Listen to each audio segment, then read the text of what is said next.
This will be a quick one. So just picked up these rims for the WPL trucks, and this might be a bead lock rim that actually works. I know there's lots of supposedly bead lock rims out there on the market that don't actually work.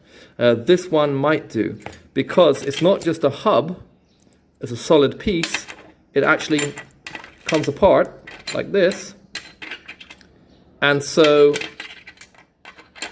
the tire, the beads of the tire can fit in between here, and then you tighten it up with a set of with 5 screws. Actually, these screws have the Allen key, so they're not actually like screwdriver heads, but that's okay.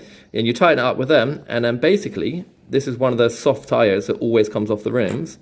It's now locked in there.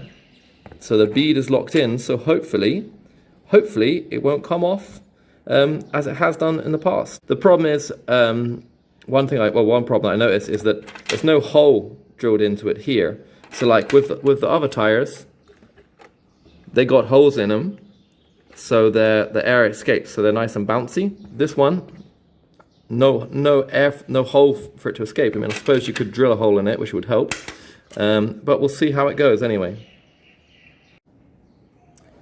Here's one that's already installed, and this is me setting up the other one. So basically, you put the metal plate inside there, and the bead hangs over it, and then you put this one on here, screw it into place, and it should lock the bead in. The back bead is already locked, pretty much.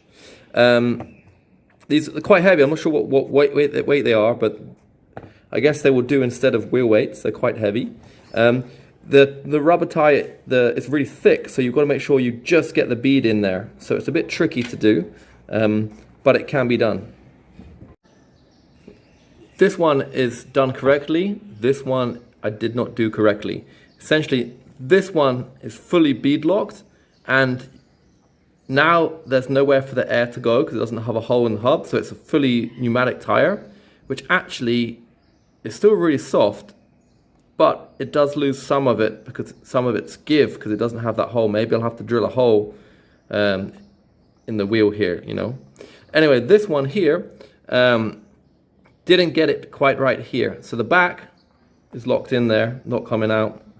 And this part locked in there, not coming out, but I didn't get it in properly here. So you really, it takes a bit of doing because you've really got to get just that thin little bead in there, but it can be done.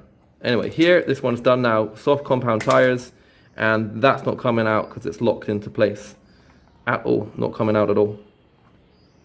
I'm going to reinstall this one, and I should unscrew it first, but just to show you how it locks in, I'll peel it away. So you can see that where it's done correctly, both sides of the bead are locked into place, and it's really difficult for me to get out, but then I got it out. Okay, so the trick is, got to get them just here and just a little bit.